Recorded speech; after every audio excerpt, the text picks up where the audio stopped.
Good afternoon. I want to thank you all for coming, and thank you also to our online audience for tuning in. I want to welcome you all to a glorious day on the Pulitzer Prize calendar. We are gathered in the World Room at Columbia University. The Pulitzer Board met here last week to select the 2015 winners. My name is Mike Pride, and it is my privilege as the administrator of the prizes to announce their names. Today they become the 99th annual class of Pulitzer Prize honorees. This year the Pulitzer Office received roughly 1,200 journalism entries, 1,400 books, 200 music compositions, and 100 plays. In journalism, we opened 2 categories to magazines, leading to more than 60 magazine entries in those categories. For all entries, our juries are our first hurdle. This is a dedicated group of journalists, photojournalists, scholars, authors, poets, composers, playwrights, and critics, some of them Pulitzer Prize winners themselves. They are chosen for their expertise and experience, and they bring to their task a determination to serve with distinction and to carry out a single purpose. In each category, this purpose is to choose as finalists the 3 best works in no order of preference. The finalists then go to the 18-member Pulitzer Prize Board, which spends much of the winter reading and studying the finalists. Then the board, with its panoramic view, meets to choose the winners. Board members bring a wide variety of perceptions to their decision-making. To assure disinterested choices, members leave the room in any category where they have a conflict of interest. To win, a nominee must receive a majority from the voting members of the board. No majority, no prize. The board does not discuss or debate its decisions publicly. Our process is confidential. We operate on the premise that the work of the prize winners speaks for us. After the announcement today, working reporters in this room may pick up press kits from public affairs staff members. These include information about the winners and the process. We'll then take a 10-minute intermission, and I'll return to this lectern to take questions. The names and work of all winners and finalists will be posted at pulitzer.org shortly. During the prize year, our juries reviewed 2,946 entries in all. They passed 64 finalists onto the board, which whittled the field to 22 winners in 21 categories. Without further ado, here are the winners of the 2015 Pulitzer Prizes. The gold medal for public service goes to the Post and Courier of Charleston, South Carolina. The Pulitzer Prize for breaking news reporting goes to the staff of the Seattle Times. In investigative reporting, there are 2 winners, Eric Lipton of the New York Times and the Wall Street Journal staff. Explanatory reporting, Zachary R. Miter of Bloomberg News. Local reporting, Rob Kuznia, Rebecca Kimmich, and Frank Sirachi of the Daily Breeze in Torrance, California. National reporting, Carol D. Lenig of the Washington Post. International reporting, the New York Times staff. Feature writing, Diana Markham, Los Angeles Times. Commentary, Lisa Falkenberg, Houston Chronicle. Criticism, Mary McNamara, Los Angeles Times. Editorial writing, Kathleen Kingsbury, The Boston Globe. Editorial cartooning, Adam Ziglis, The Buffalo News. Breaking news photography, St. Louis Post-Dispatch staff. Feature photography, Daniel Barahulak, freelance photographer, The New York Times. Now, the Pulitzer Prizes in books, drama, and music. Fiction, All the Light We Cannot See, by Anthony Doerr. Drama, Between Riverside and Crazy, by Stephen Adley Bjerges. History, Encounters at the Heart of the World, A History of the Mandan People, by Elizabeth A. Fenn. Biography, The Pope and Mussolini, The Secret History of Pius XI and the Rise of Fascism in Europe, by David I. Kurtzer.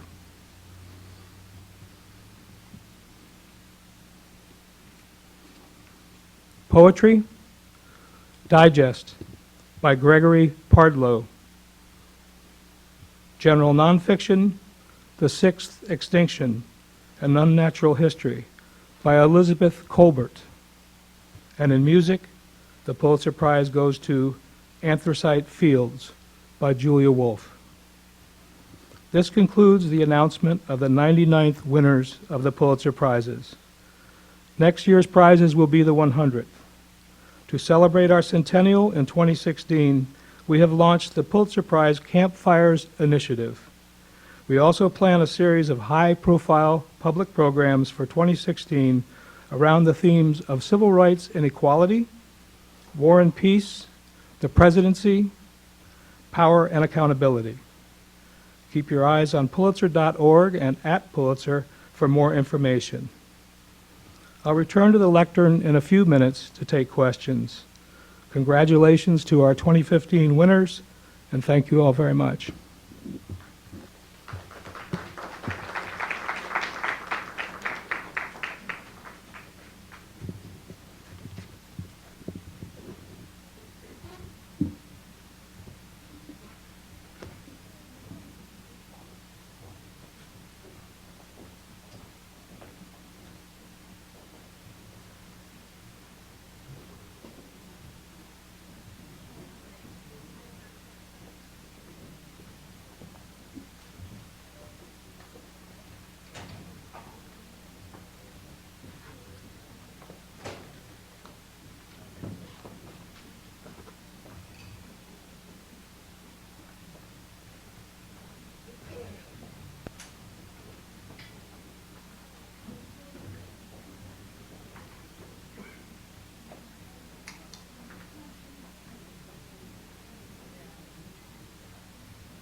I'm just waiting for the floor microphone. Is that what you're going to use those for? Good.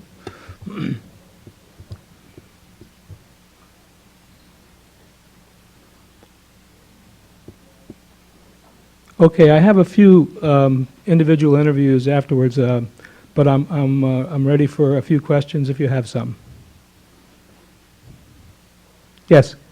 Hajime Matsura, columnist of Japan's newspaper Sankei. A question about the Bloomberg's explanatory winning the prize. I think it's the first time Bloomberg winning, and since I belong to the old school, it's pretty shocking for me. Could you tell me the background and why you thought he was should be nominated? Well, as I sort of explained at the beginning, the nominating process is through the juries, and then the board gets the 3 finalists and decides.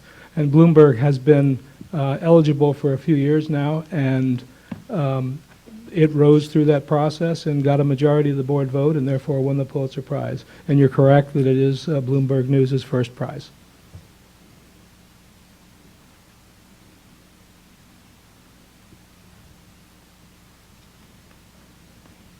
Yes. Thank you. Deepti Hajel of the Associated Press. Looking at the kinds of subjects that were among the winners, were there any particular themes you saw or that came out in terms of, things that garnered prizes as opposed to anything else? Well, it's a variety for sure. And certainly we looked at the Ebola coverage of the New York Times won in 2 categories. So that's one where there was 2 on the same subject among the prizes.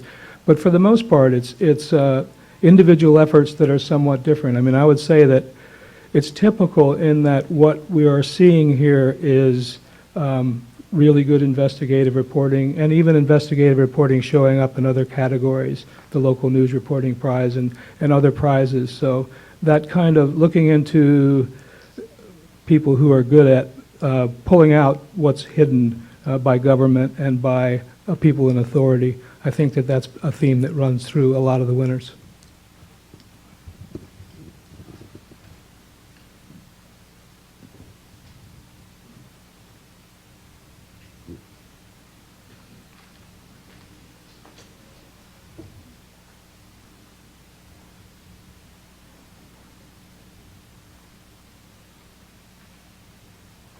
Anyone else? Yes, sir. Is there any price for any website or any kind of the internet as last year or 2 years ago that it was Huffington Post or ProPublica? This year is nothing about that. It is. These are, for the most part, they're long-time newspapers. However, I would say that the digital components of their work is becoming more and more sophisticated. So what you're seeing, I think, is that that newspapers know where the future is, and in some cases are doing a really good job at it, and it shows in the results here. If you go online and look at the work of these winners, which I really hope people will because it's fantastic work, you'll see that throughout the use of all journalistic tools is something that we say we're looking for when we consider the prizes, both to become finalists and to win the prize. And so I think you're seeing real convergence and real great use of a variety of tools by legacy newspapers as well as online sites. Yes, sir.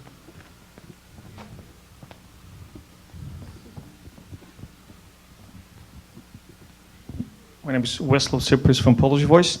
I just want to ask you, do you happen to remember what kind of region of the world the person who got from New York Times received the Pulitzer Prize covered? Which one you're talking about? International Reporting, New York Times, Dan Basquet, I don't even know how to pronounce his name. He's the editor of the paper. Oh, okay. He's I the just editor thought of the New that York he's Times. reported somewhere on the field, somewhere in middle of whatever, Africa somewhere, and I'm just wondering. It's Ebola. The Ebola, okay. coverage of the Ebola Okay, crisis. thank you.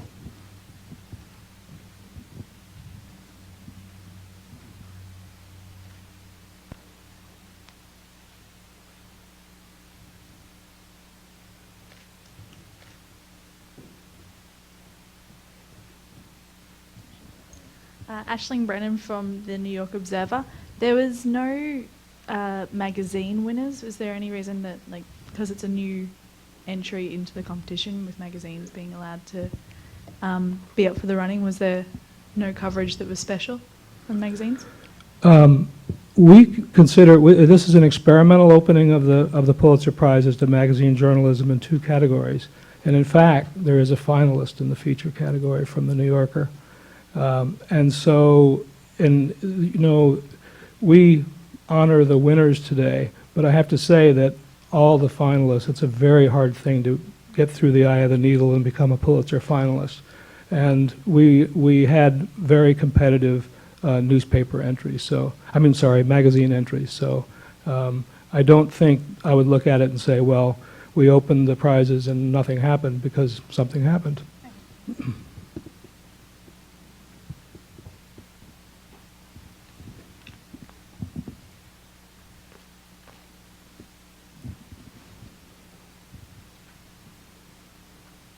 Thank you very much. I'll make myself available afterwards. I do have a couple of interview requests, and glad to speak with any of you. Thanks, bye.